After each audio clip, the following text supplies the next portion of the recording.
It is time to celebrate. Wow. I think y'all missed the point of this whole service. It's time to celebrate. Now, see, that's so much better. See, here's the deal. Easter's here, y'all. Friday happened. Everybody got upset. But, Jesus and God, they knew something that not everybody else knew. They knew that Sunday was coming. We had Friday. Today is Sunday. Jesus rose. And we all still sitting around like we did. We all sitting around thinking, feeling cute, might go get lunch later. Here's the deal. Easter is here. And we should celebrate. We can celebrate. And the thing is, and I know I say this a lot. I feel like I say this a lot. Maybe I don't. Maybe I keep saying it a lot because it hasn't sunk in yet. It is okay for us to come into a place like this as Jesus followers because of what happened on this day, not this calendar day, but this day, meaning Easter, over 2,000 years ago, and come into a place like this together and celebrate. It is okay for us to get loud. It's okay for us to lift our hands. It's okay for us to... Because something happened on that day that we lose sight of, and we have completely missed it. Here's the deal. Easter is here. And around here in our world, in our country, that means the Easter bunny is here. The Easter bunny's come, brought colorful eggs for us to hunt. Some of them are filled with candy. Some of us have chocolate waiting at home. It's a time for us to go get new fancy clothes. It's a time for us to get together with family we hadn't seen in a long time. That's what we do around here. That's what we do in our country. But you know what? You know me, I like to see what happens in other places too. So I thought, if Easter is here for us, and this is what Easter looks like for us, what does Easter look like in other countries? Because we're not the only country that celebrates Easter. So picture this. Right now, here in this room, there's, somewhere between 60 and 100 people on this whole campus, between the kids next door. And we are all here celebrating Easter together. And we think that we are the only ones in town.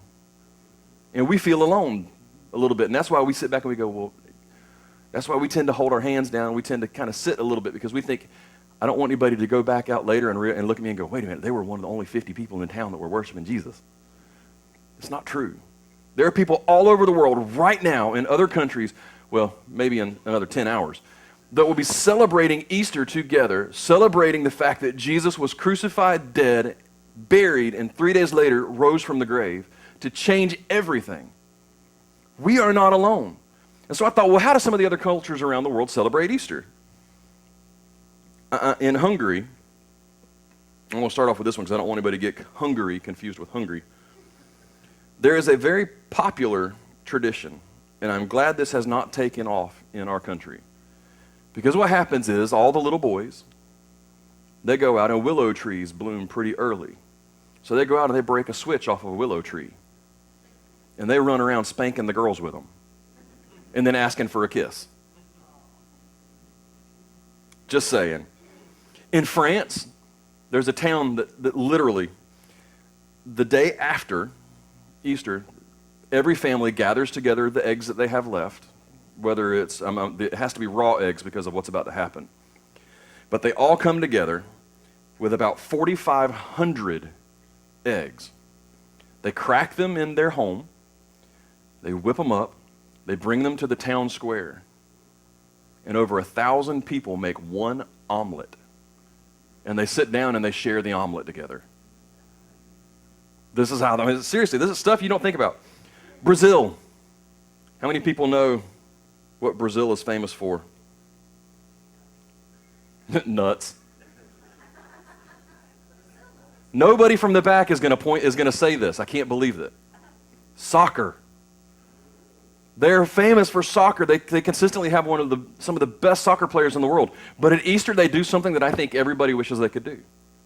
They make a straw figure of Judas. And they bring him out into the street. And they literally kick him down the street and beat up this straw figure of Judas. And then they make another one of Jesus. And then they celebrate that Jesus is who he was. In Sweden, they kind of treat it like Halloween. Some of the kids will dress up in Easter witch dresses. And then they literally go door to door and try to get candy. They go trick or treat. I mean, let's think about it. You know, they come to the tomb and here's what? Trick or treat. You've been tricked, but here's the greatest treat of all. He's not here. Kind of cool. I love it. In Greece, there's a tradition called pot throwing.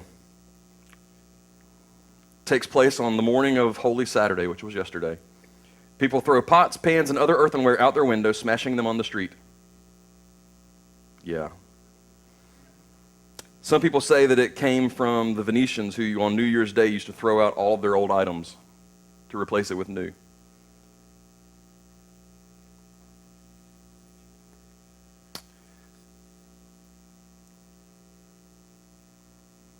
You know, all these things, all these countries, they have their traditions. They have their things that they come together and they celebrate. And whether it's for religious reasons or whether or not it's just because there's a tradition in place, they come together and they celebrate. So what exactly do we come together and celebrate? Because for us, Easter is so much more than colored eggs. It's so much more than a rabbit that runs around and brings us candy and eggs. It's so much more than going out and getting new clothes. It's so much more than what we give it credit for. See, we lose sight of what it is because this is the one story that makes us uncomfortable in the entire Bible. Okay?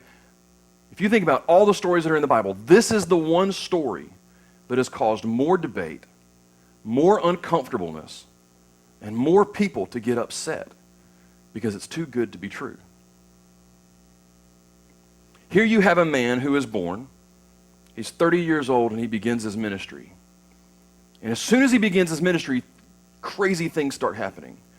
People who have been paralyzed their entire life are now able to walk. People who are blind are able to see. People who have not been able to speak are able to speak. People who have not been in their right mind because they've been possessed by spirits are now in their right mind and saying, I don't know how it happened, but he was involved. And this guy, he develops such a huge following. And he starts speaking in such a way that the religious leaders start looking at him and they get threatened by him.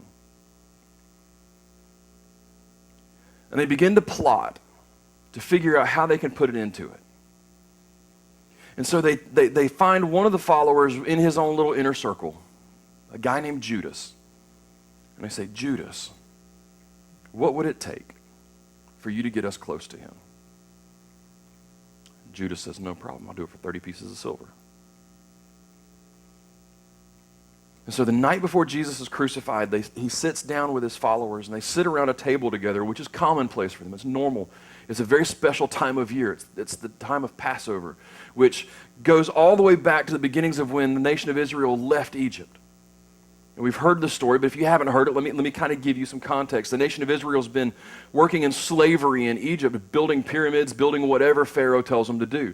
And Moses has grown up and he's watched what's happened, and he leaves and he's gone for 40 years. And he comes back, he's roughly 80 years old, and he comes back and he says, okay, Pharaoh, my God, he spoke to me in a bush that didn't burn up. I know it sounds crazy, but he wants you to let his people go. Pharaoh says, nope, not going to do it. Time and time again, God would send a sign to say, look, this is how powerful I am. And Pharaoh would ignore it. And finally, what caught his attention was God sent the angel of death to take the life of every firstborn in the country with one caveat. He tells Moses, he says, go to the Hebrews and tell them, everyone who takes the blood of a lamb and puts it across their doorframe will be spared. So every year, the Hebrews would celebrate this thing because it was such a life-altering event. It was the first time they really saw God again for who he was and how powerful he was. And so Jesus is sitting with his disciples. He's sitting with his followers, and they're having this meal. And he starts telling them how things are going to be different soon. Things are about to change. And they look at him and they're like, this dude's lost his mind. And they say, nope, we're going to stand up for you. We're going to do this. We've got your back. Well, finally he says, well, okay, listen, one of you guys, before the sun is up, all of you will abandon me. In fact, one of you sitting around this table is going to betray me. And they start trying to figure out who it is. He says, the one who dips his hand in the dish with mine is the one who will do it. And he reaches over, and about the same time, Judas puts his hand in the bowl. Nobody sees it, I don't think. Judas looks at it, and Jesus looks at him and says, what you're about to do, go and do quickly. So Judas leaves, takes the payment.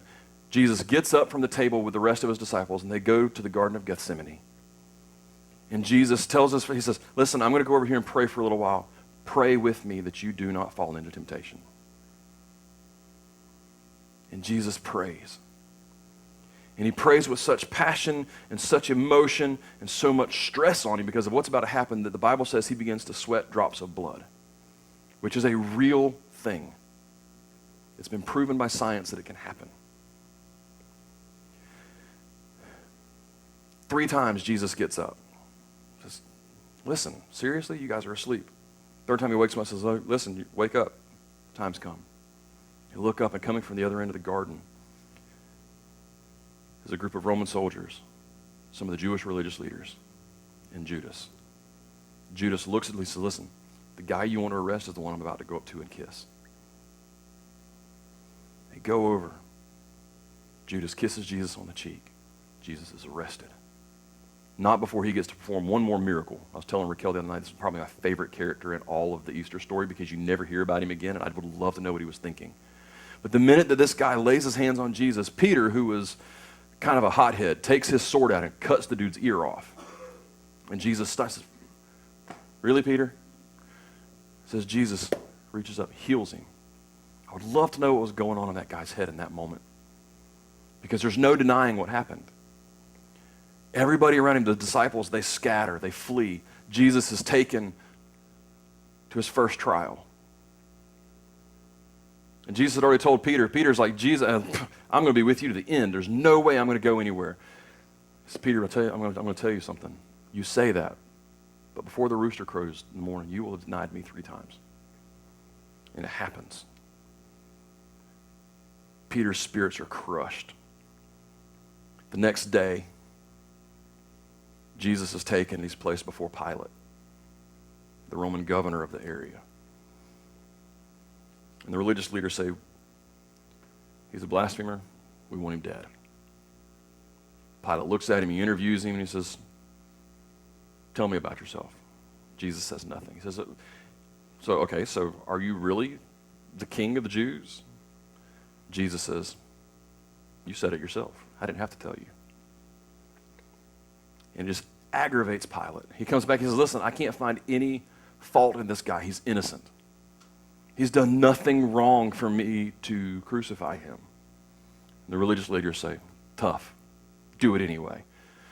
So Pilate decides, I'm going to take and I'm going to build up just a little bit of sympathy for this guy. So he takes and he has him flogged, he has him beaten. It says that he was beaten so badly that he was beyond recognition as a human being. And he brings him back up before the people and he said, it is my custom on Passover that we offer to you one prisoner for release. Do you want Jesus? Or do you want this guy here, Barabbas, who is the worst of the worst, the lowest of the low? Because surely the people who are down below that are in their right mind are going to say, no, if we had to pick between the two, take the guy that's the murderer and the rapist or the thief. And all, he's the one that deserves it. This guy, they look at him, they scream out, give us Barabbas. And Pilate walks over, he washes his hands and says, listen, my hands are clean of his blood. And he takes him and he has him crucified. And we know the story. We've been talking through it over the last few weeks. Jesus tells him, he says, Father, please forgive them. They don't know what they're doing. They don't understand. When he's on the cross, he looks down and he sees his mother and he says, Mother, behold your son. Behold your mother. He takes care of his family in that moment, does the one thing that he should have done. And he looks around and he finally, like we talked about last week, at the very end of it, everything is done, everything's complete, and he lifts his head to heaven and he says, Tetelestai, it's finished, paid in full, no more work to be done. And he dies. It's getting late in the day, so one of the guys who was there named Joseph, not his father, helps take him down off the cross, claims the body, takes him to be buried in his family tomb. Not Jesus' family, Joseph's family tomb. And we know the story from here. We know it well. We've heard it our entire lives. The weekend goes by. They've got it guarded. The Roman governor has the tomb sealed with his ring imprint, so that it would be obvious if anybody tampered with it. And on Easter Sunday morning, what became known as Easter Sunday, the women came to the tomb to prepare the body for burial. They didn't have time to do it before because it was the end of the day. It was literally, they did not have time to do it, or else they would have been violating their own religious laws. And they get there, and they notice something's out of the ordinary. The stone is rolled away. And we know Jesus wasn't there. The body was gone. And then Jesus says, go. And then Jesus appears several times over the next several weeks. I'm talking weeks. Even to the people who had betrayed him. We talked about it last night, or Friday night. We walk around with so much weight on our shoulders because we identify so much with the disciples. They knew who he was. They walked with him. They talked with him. They understood what had happened. And so when they turned their backs on him, it had to be the heaviest weight they've ever carried, because they missed it.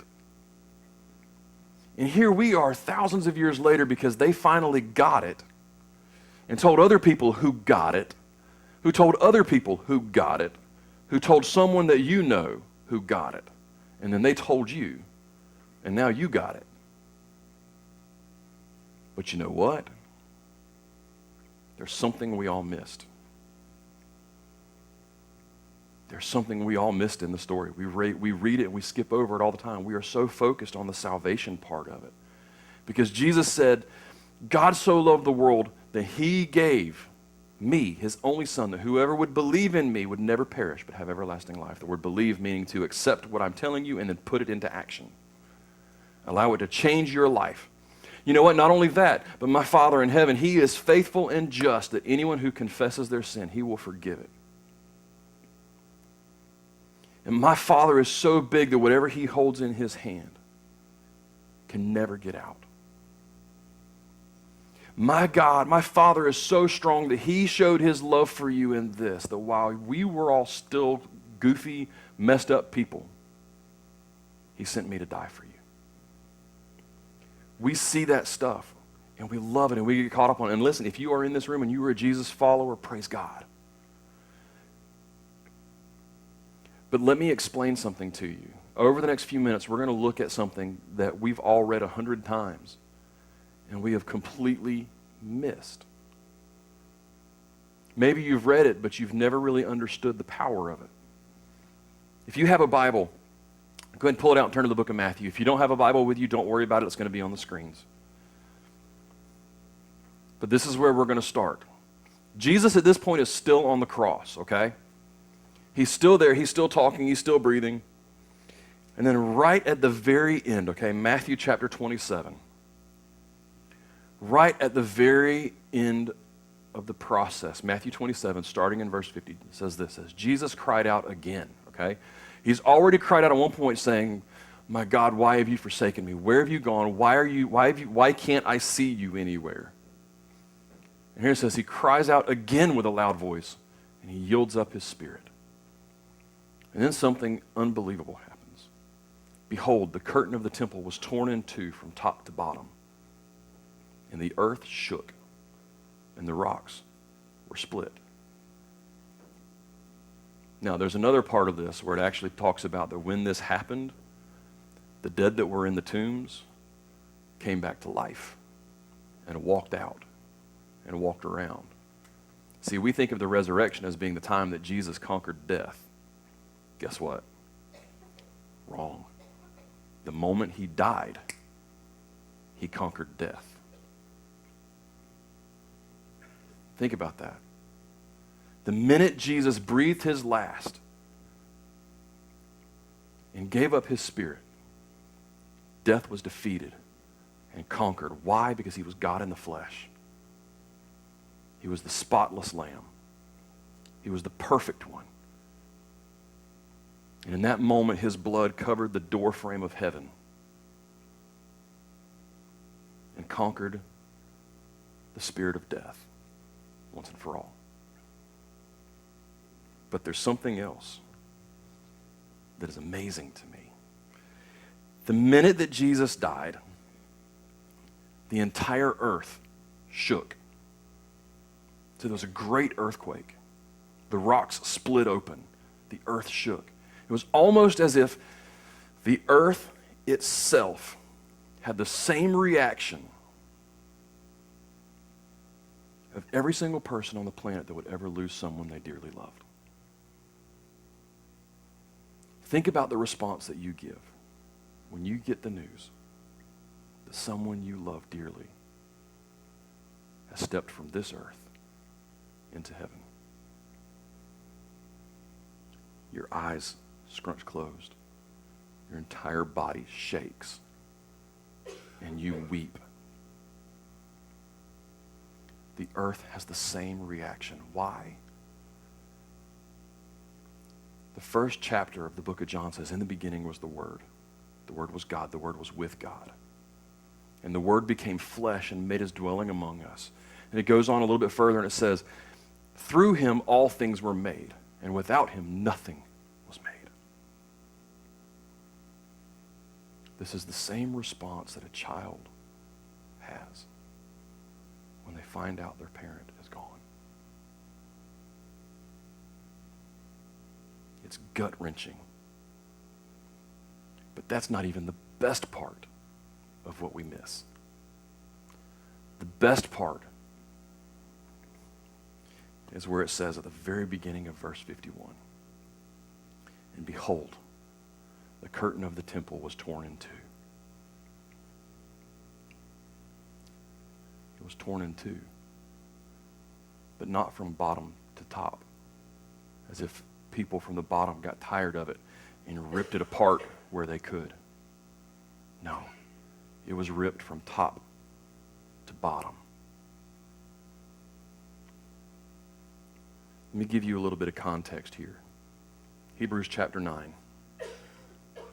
verse 1. Now, even the first covenant had regulations for worship and an earthly place for holiness. There was something in place even with the first covenant. See, Jesus started the second covenant. His death and resurrection became the second covenant between God and man. The first covenant was built on religious practices and this idea of trying to gain your righteousness through sacrifices, okay? The writer goes, for a tent was prepared, the first section, in which were the lampstand, the table, the bread of the presence. It's called the holy place. This would have been considered the holy place. This was the place where people could come together and they could worship together, they could teach. They were there, the place where the high priest stood, and they were able to confess their sins. They were able to bring their offerings for sacrifices to be made. Okay? So this is where we're talking about it. Then it says, behind the second curtain was the second section called the most holy place. Okay? The most holy place. In this place, it had a golden altar of incense and the Ark of the Covenant, which was covered on all sides with gold, in which was a golden urn holding the manna, the stuff that God allowed to rain down during the night as the nation of Israel was leaving Egypt to take care of them. In which was a golden urn holding the manna and Aaron's staff that budded and the tablets of the covenant.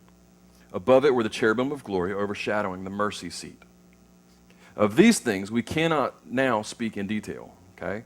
At this point in time, the ark was missing. Nobody knew where it was. So these preparations having thus been made, okay, all these things in place, the priests go regularly into the first section, okay? The priests, people like me, people who were the religious leaders, they could go regularly into the first place. Okay, they went to that place on a regular basis, but there was always that barrier there between them and the most holy place, okay? They would regularly go into the first section performing their ritual duties. They would go in, they would do the things they were supposed to do. But into the second, only the high priest goes. Okay? The high priest was the one where you had your priests, you had your religious leaders, and then you had the big dog, the one who literally was straight from the tribe of Aaron. Aaron was the first high priest of Israel. And so in order to be a high priest, you had to be able to prove some sort of lineage directly back to Aaron. And he was only allowed to go one time a year. And not without taking blood, which he offers for himself and for the unintentional sins of the people. This is mind-boggling. This is so okay, so this guy goes in once a year, and he makes an offering for himself, and then he offers another sacrifice for the things that people did that they didn't mean to do. Okay, saying, okay, in that case, then even if we don't mean to do it, it still separates us from God. Okay? This veil that sat there in the temple the day that Jesus died, and even before that, was so symbolic. It was so symbolic because it was symbolic of the separation between man and God. See, that second place, the most holy place, that was the place where the Israelites believed that God set up his residence. It was the place where they were taught from the beginning, from Moses and Aaron, and it was passed on through their families and their families and their families, that God set up his house, that he resided specifically in that Holy of Holies, the most holy place. And only certain people could go in there. And if you went into that place, you better bring an offering. If you didn't, they had a rope tied around your ankle so that if you died from being in God's presence because you weren't pure and you weren't holy, they could drag you back out and then figure out who the next high priest was that was brave enough to try to go in. That curtain had stood there and showed so much. It showed in their eyes there is a direct barrier between us and God. We can't get to him. We can't go through it. We're not special enough. Only these people are special enough to get through the barrier to where God is. And not only that, only those people are special enough to do it at a specific time. How does this make sense?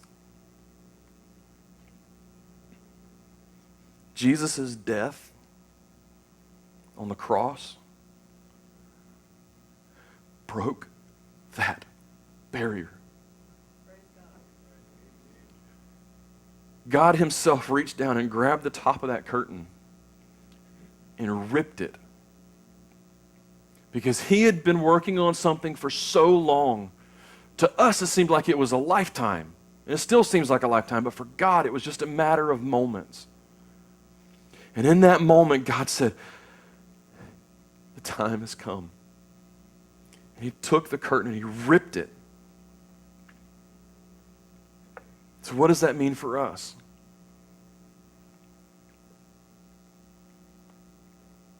Earlier in the book of Hebrews chapter 4, verses 14 through 16.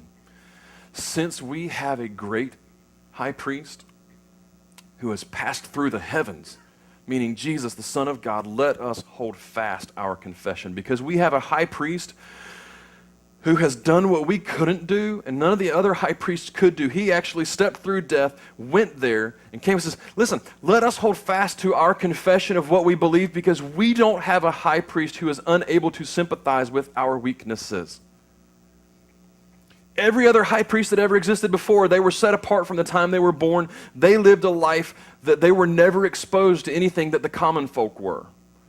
They had rules and regulations that were set up to keep them separated from it. Jesus came and he spent literally days, 40 days in the desert being tempted with every single thing that we could possibly be tempted by. Instant gratification, power, wealth, authority. Jesus was a rock star, so I guarantee you he had people throwing themselves at him. He saw every single thing that we would ever be tempted with. So as a high priest, he has one leg up on the competition. He understands what it's like to walk in our shoes. And so when he went into the Holy of Holies, something completely different happened. He says,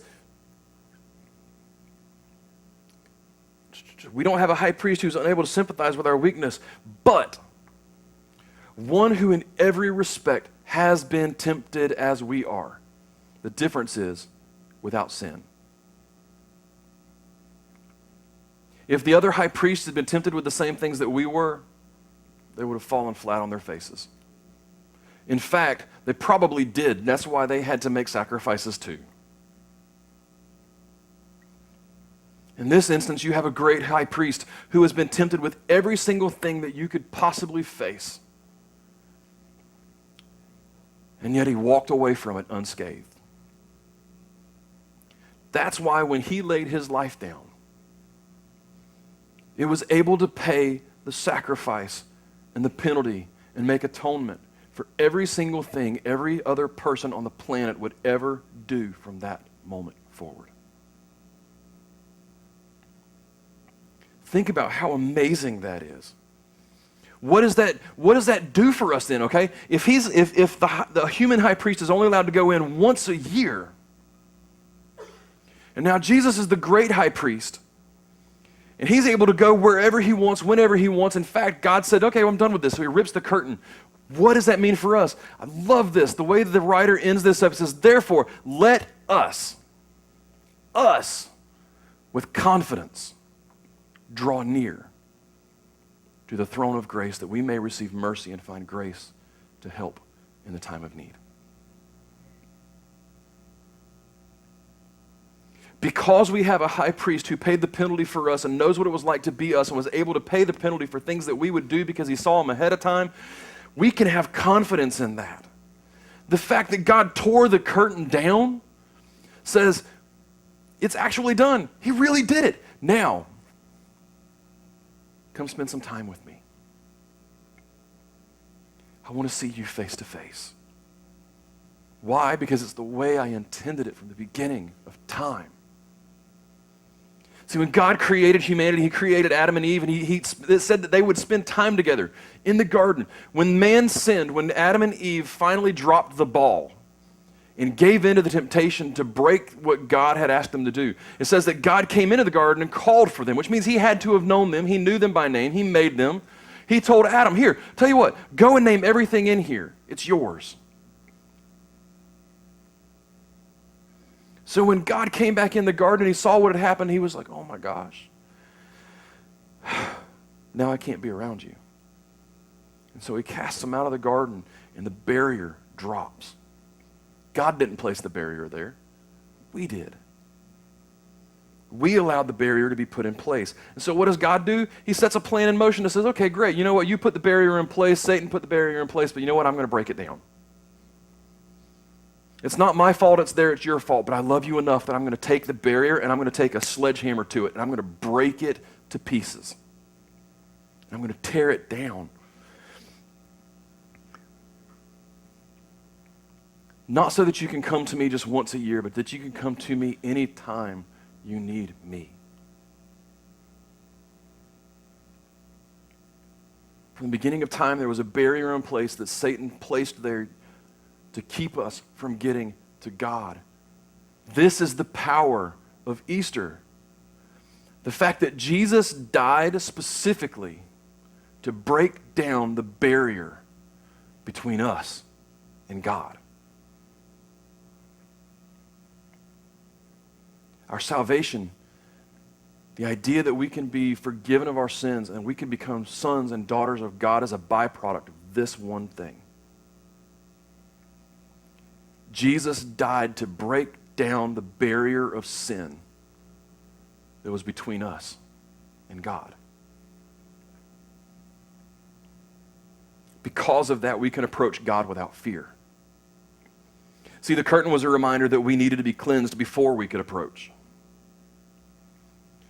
The curtain was a reminder that we had sin in our lives. The curtain was a reminder of our failures.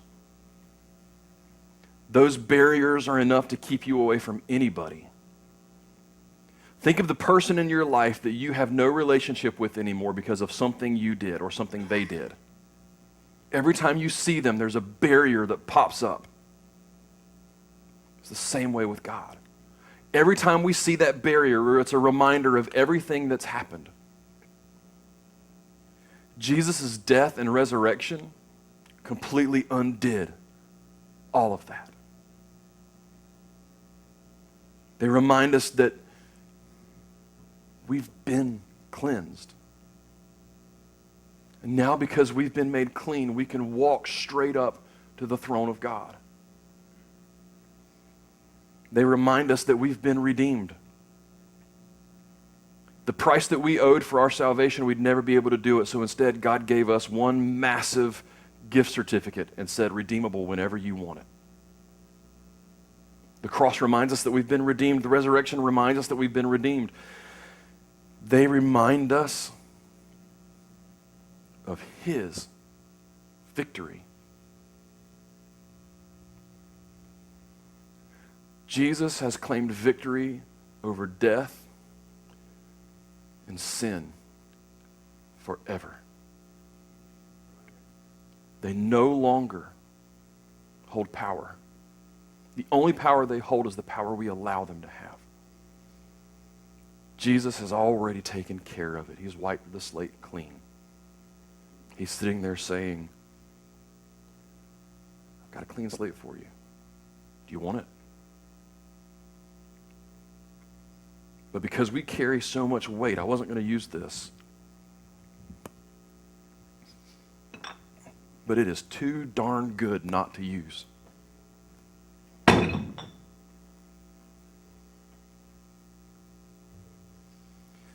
This bag is filled with weights. Representative of everything you can imagine. Maybe you lied to your family. Maybe you became an addict. Maybe you turned your back on God for a little while because your feelings got hurt. Maybe you walked away from loved ones because they said something you didn't like. Maybe you walked away from your parents because they didn't raise you the way that you wanted to be raised. Maybe you looked at someone and said, you know what, I don't care what God has to say anymore. And you started throwing these weights in. You reached a point where you look at your bag and you're walking around with it. You're carrying it with you everywhere you go. It's not so bad when you do it for a week or a few hours. But when you carry the weight of the world on your shoulders day in and day out, over and over and over and over again, you get tired. And you know why you carry it around? Because you look in the mirror and you see yourself as someone that God can't possibly love anymore because of all the things that I have done and am carrying around with me. But the power of the cross is that it made it possible for that barrier to be done away with. And for you to be able to walk straight into the throne room of God if you will just allow yourself to trust that it's not about you. It's not about what you can do to make it possible to get to where God is. It's about the fact that God came to where you are and gave himself willingly for you.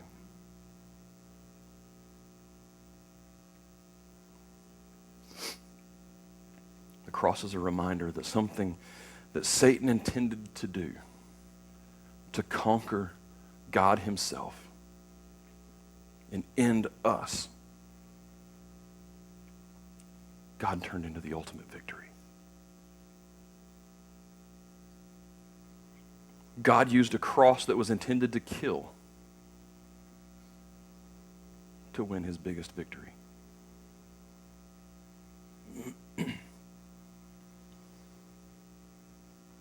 Yes, Easter absolutely is about the death and the resurrection. But when we focus only on those two things, we cheapen exactly how amazing the Easter story really is. Because the minute that Jesus died,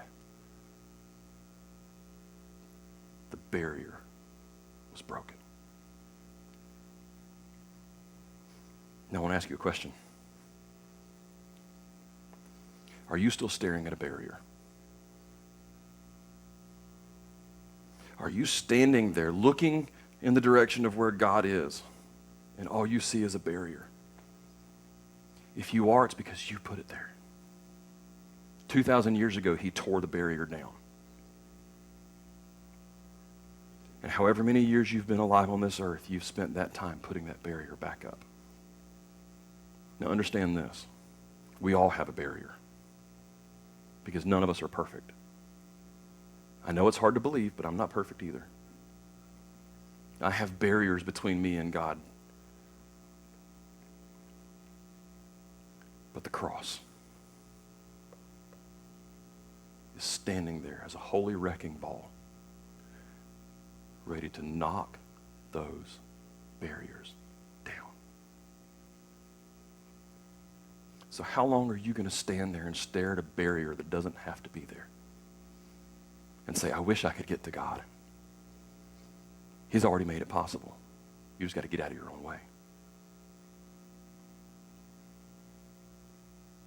If you're here in this room and you're a Jesus follower, you can say, you know what, I absolutely, completely, 100% wholeheartedly believe that Jesus is who he says he is. Fabulous. Do you believe it enough to let it change the way you approach your life? Do you believe it enough to actually allow him to love other people through you? And even before that, to allow him to love you the way he wants to love you instead of letting him love you on your terms. Because let's be honest, that's why we as Jesus followers keep putting barriers up. Because every day we look in the mirror and we go, there's no way. I know what I do on a daily basis. There's no way God can actually love me. It's not up to you. You don't get to determine whether or not somebody can love you in the way they want to love you.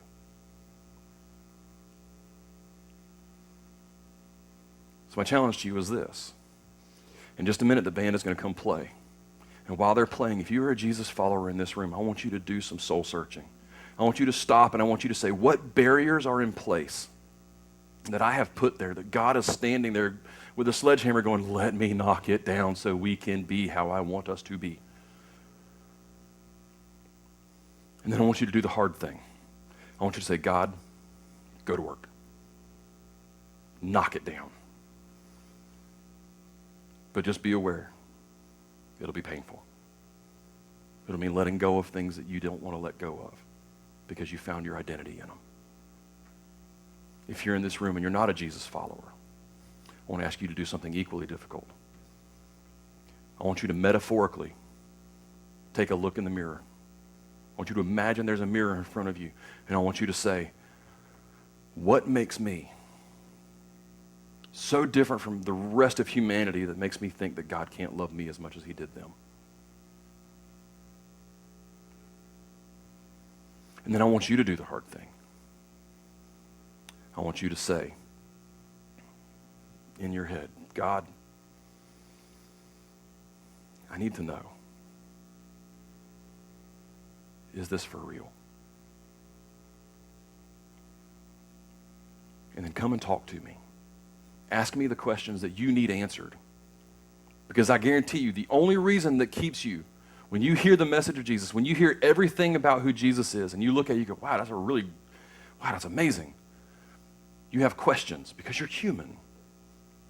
And the only reason that you aren't handing yourself over to Jesus is because you have questions you need answered. So ask the questions. Don't just sit on them. There's no such thing as a dumb question.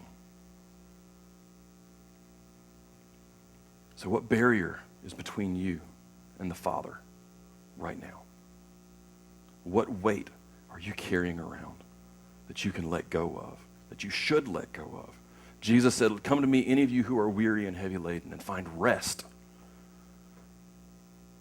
Because my weight is easy, my yoke is light.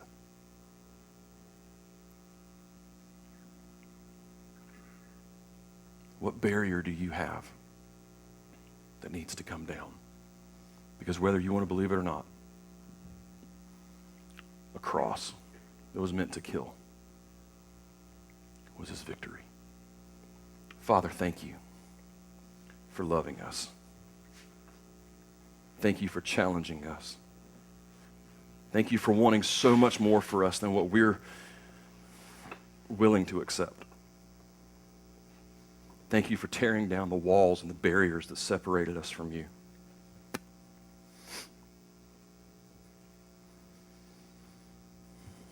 God, I pray this morning as we honestly take a look and celebrate what you did for us on the cross, I pray that we'll do the hard thing and be honest enough with ourselves to understand that there was a barrier that you tore down, that we put back in place. God, I pray that you would come in and you would knock it flat.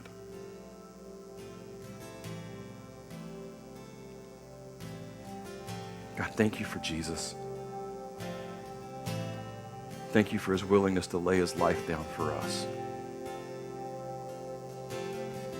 to tear down the barrier between you and all of humanity forever. In Jesus' name.